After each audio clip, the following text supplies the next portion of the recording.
Your kidneys are sending you a visible signal every single day, and most people over 60 are misreading it entirely. That pale yellow in the bowl each morning isn't just waste, it's a readout, a daily health snapshot that changes as your kidneys age. And the colour most people think means they're fine, it might be the one worth watching most carefully. Here's something most people don't hear until it's already a problem. After 60, your kidneys quietly begin to lose some of their filtering power. Not dramatically, not all at once, but steadily. By the time you're in your 70s, many adults have lost roughly a third of the kidney function they had at 30. The kidneys don't send pain signals the way a bad knee does, so that slow change goes unnoticed, except it turns out in what you see every day. Your kidneys filter about half a cup of blood every single minute. They pull out waste, regulate fluid, balance minerals, and produce the urine that carries all of that away. The colour of that urine is essentially a reflection of how concentrated or dilute the kidneys have made it, and in concentration is one of the first things to shift as we age. Understanding that shift is genuinely useful. It costs nothing, requires no equipment, and you're already doing it every single day. So let's talk about what you're actually seeing. Pale straw yellow, almost colourless, is null urine. It's generally what well-hydrated kidneys produce. A deeper golden yellow is also normal and simply means your urine is a bit more concentrated, often first thing in the morning when you haven't had fluids for hours. Both of these sit comfortably in the range researchers describe as typical and healthy. The trouble is that after 60, the line between those two can shift in ways worth understanding. One of the quieter changes that comes with kidney aging is a reduced ability to concentrate urine. Younger kidneys can make urine extremely concentrated when the body needs to conserve water. Older kidneys often can't pull that off as efficiently. The practical result? You may produce more urine overall, and it may look paler, even when you're actually mildly dehydrated. This is where the misreading happens. Pale urine feels reassuring. It looks like the pictures on hydration charts.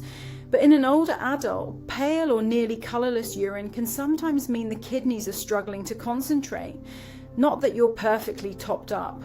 On the other end of the spectrum, deep amber or brownish urine is a signal worth taking seriously at any age, but especially after 60.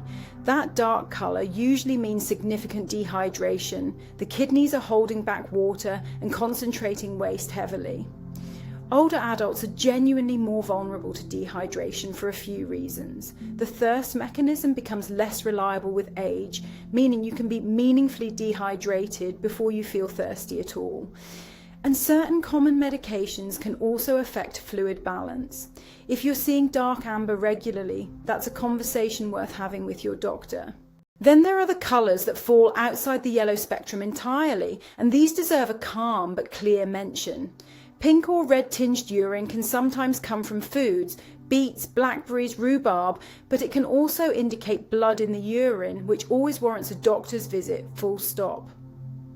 Orange urine can follow certain vitamins or medications, but can also suggest liver or bile duct issues.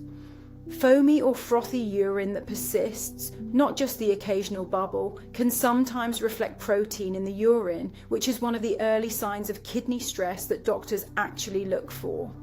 None of these are automatic emergencies, but all of them are worth reporting.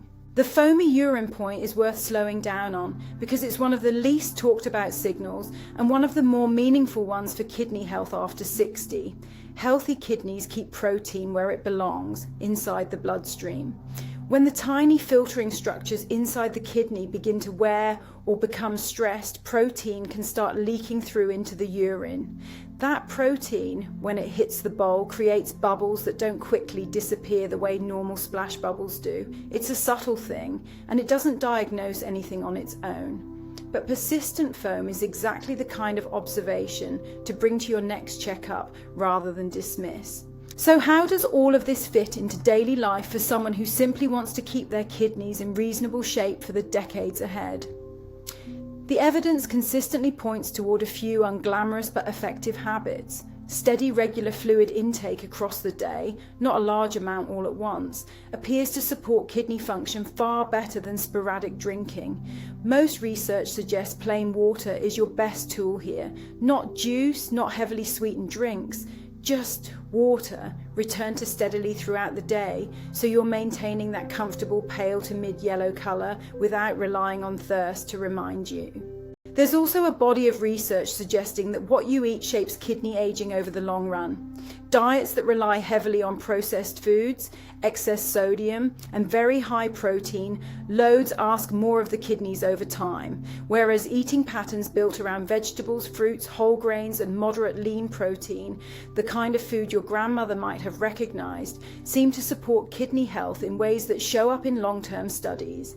This isn't about perfection, it's about patterns. The kidneys don't care about one meal, they care about what you're doing most of the time. Blood pressure is another piece of this that gets overlooked when people think about kidneys. High blood pressure is one of the leading causes of kidney decline over time, and the relationship runs both ways. Damaged kidneys also raise blood pressure. Managing blood pressure consistently through the habits your doctor recommends is one of the most direct things an older adult can do to protect kidney function long term. It doesn't show up as a colour in the bowl, but it shows up in every other way that matters. The broader takeaway here isn't to become anxious every time you use the bathroom. That's the opposite of what the evidence supports. The takeaway is that you have a free, effortless daily window into how your kidneys are doing, and that noticing it thoughtfully costs nothing. Aim for that pale straw colour as a rough daily target. Take note when it shifts significantly for more than a day or two, and bring anything unusual, persistent foam, colour outside the yellow range, a change you can't explain, to your doctor's attention without embarrassment or delay. This is information. Use it calmly. Your kidneys have been quietly working for you every minute of every day for 60, 70, 80 years or more. They don't ask for much in return, mostly just steady hydration, reasonable food, managed blood pressure, and the occasional check-in with your doctor. The signal they're sending you is simple, visible, and free. You just have to know how to read it, and now you do.